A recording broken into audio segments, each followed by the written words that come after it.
Hello, my brilliant nest eggers. So, this question went viral on Reddit, and a lot of you daddy fans rushed to my DMs asking, why do property investors prefer their houses standing empty and earning them nothing to lowering the rent so people can afford to move in immediately? Well, you asked, so your ever-reliable daddy must deliver. Now, let's dive into it. Why on earth would this seem to be the case? I'm sure you've seen this. You scroll through Zillow, see a house that's been listed for rent for like a million years, and think, dude, just lower the price. My goldfish could run a better business. Well, buckle up, my future tenants and aspiring homeowners, because today, here on Explainer Daddy, we're untangling the messy, confusing, and frankly bananas reality of why some big property investors would rather let a house sit empty than lower the rent and have it snapped up. Now, to get a handle on this, let's start with the big question. What's the logic here? Think of it like a giant notion-wide game of Monopoly, but instead of your little sister flipping the board when she loses, these players are holding on to Park Place, waiting for you to sell all your railroads just for a chance to roll the dice. It's essentially a calculated long-term gamble by property investors that losing a little money now is better than losing a lot of money later.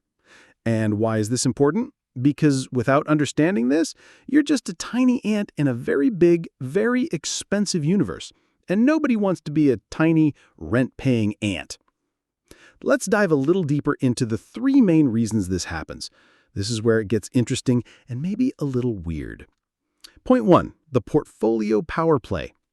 First up, we have the simple math of having a lot of properties. For a company like Blackstone, they don't own one house, they own thousands. So for them, it's not about filling every single unit. It's about maximizing the total profit from the entire portfolio. It's like if you had a lemonade stand. You could sell 10 cups at $1 and make $10. Or you could sell 7 cups at $1.50 each and make $10.50. You made more money by selling less lemonade. Plus, you have 3 extra cups you didn't have to make, which means less sugar, fewer lemons, and no pesky customers asking for extra ice. For a mega-landlord, renting 70% of their units at a sky-high price can't be more profitable than renting 100% of them at a reasonable one. Now, point 2. The scary bank loan boogeyman. Next, we get to the debt. Many of these properties are bought with massive loans from banks. And here's the scary part. Those loans are often based on the projected value and income of the building. Think of it like this. You tell the bank your fancy treehouse can generate $100 a month in rent. The bank says, cool. Based on that, here's $1 million. But if you suddenly start renting it out for $50 a month, the bank gets nervous. They might say, hey, your treehouse isn't worth $1 million anymore. You need to give us some money back right now. This is called a margin call, and it can bankrupt an investor overnight. So sometimes it's safer to have an empty treehouse valued at $100 a month than an occupied one that proves it's only worth $50. Point 3. The mint condition conundrum. Finally, we have wear and tear. A vacant house doesn't call you at 2 a.m. because the toilet is overflowing. A vacant house doesn't need fresh paint between tenants or new carpets. There's a perception, fair or not, that tenants who can afford higher rents will take better care of the place. So by waiting for that perfect, high-paying tenant, they're potentially saving a fortune on maintenance and avoiding the nightmare of a bad tenant who stops paying rent and is impossible to evict. It's the difference between keeping a vintage action figure mint in the box versus giving it to a toddler to play with in the sandbox. The value is in its pristine condition. So if all of that is true, then why does every piece of data show that vacancy rates are actually at historic lows? How can both things be true? The answer is simple and incredibly complicated.